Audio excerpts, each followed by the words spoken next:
What is up? We are Gamers community channel. I am back bringing you a behind the scenes of Mob of the Dead, and this video is actually really cool.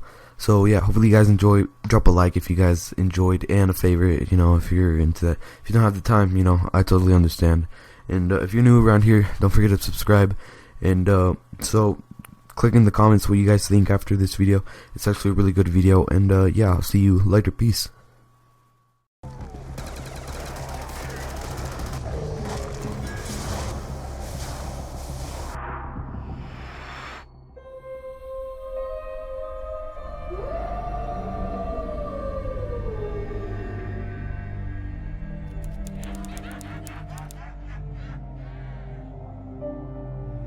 Where are we going from here?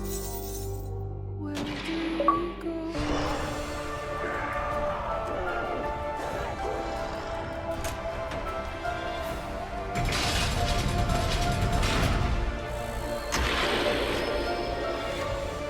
Where are we going from here?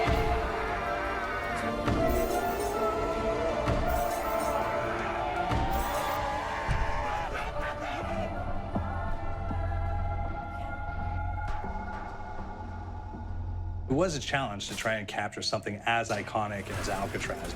You know about this. This is arguably the most famous prison in the world, and now you're in it. Just the space, you know, the physicality of it, because it's quite claustrophobic. When modern-day prisons are designed, they really consider not intimidating people or making the spaces, you know, as least stressful as possible. Well, Alcatraz didn't suffer from those restrictions. They did the research, they went out, studied Alcatraz, not just from books or internet. They were actually there to feel the environment, so it really sets a mood that gets you a little spooked. Well, we kind of started with the base layout of Alcatraz. The entire island we ended up roughing out in kind of a white box form, and then figuring out what play spaces we wanted to use out of that, what would be the most interesting areas to play in, and the connections between spaces, and spaces that the public doesn't necessarily get to go into. We really did a lot of pushing to really enhance that psychological horror aspect that we're really looking for. And this is a really good opportunity to really tell something special. Like I got stuck right through the gates to hell. This time around, I feel like it's been identified that there are these side missions that you're going to go out and try to accomplish. Al and the rest of the groups put together this escape plan, but the point is to get the parts and assemble this plane so they can get off the island. We did something new for the first time. We have actually contextual music that goes off. So that's a first for zombies. And it's all based around this horror thriller aspect. Every location will have a specific stinger that you hear when you find it, when you discover it, when you start unraveling the story, we start building on the music that you're hearing, and it's really enhancing that experience and going along with it in parallel.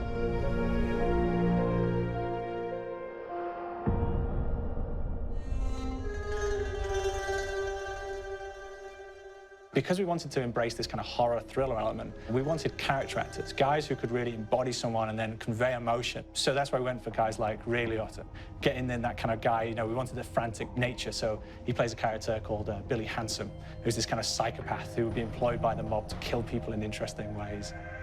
Chaz Palminteri, he plays a guy called Sal DeLuca, an old mob boss.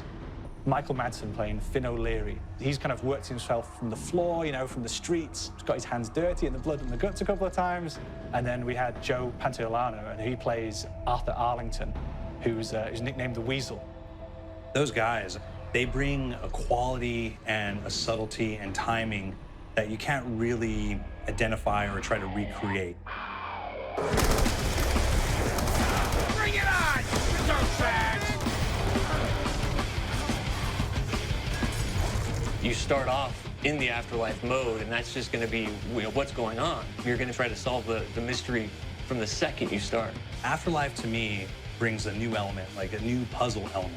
It forces me to think a little bit more or look for the clues or kind of think of zombies on a slightly deeper level.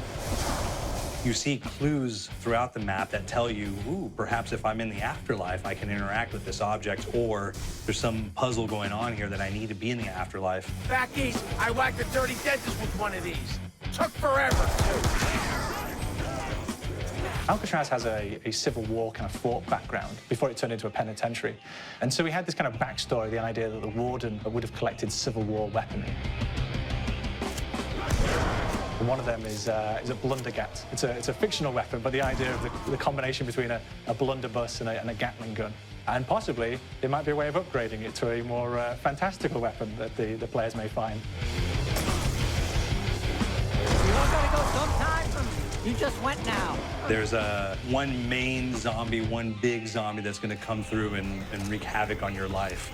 He'll lock down the perk machine, he'll close down the box, so you have to pay to get that open again. So you don't want him to interfere with your process. Now's a good time to pick a fight. It's a fun challenge. It keeps things moving forward. In terms of perks, we have a new perk called Electric Cherry. When you reload, it gives a shock around, which scales over time. I was asking for his ball.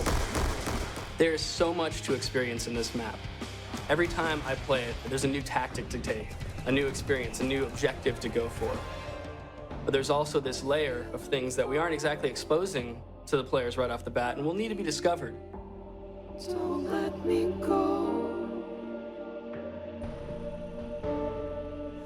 Is it the calling we hear?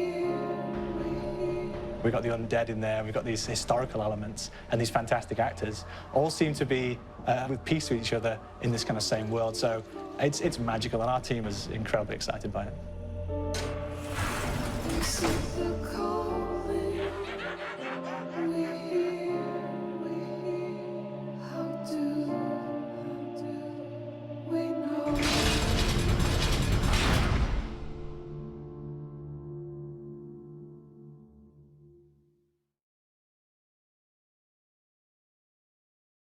Bullseye.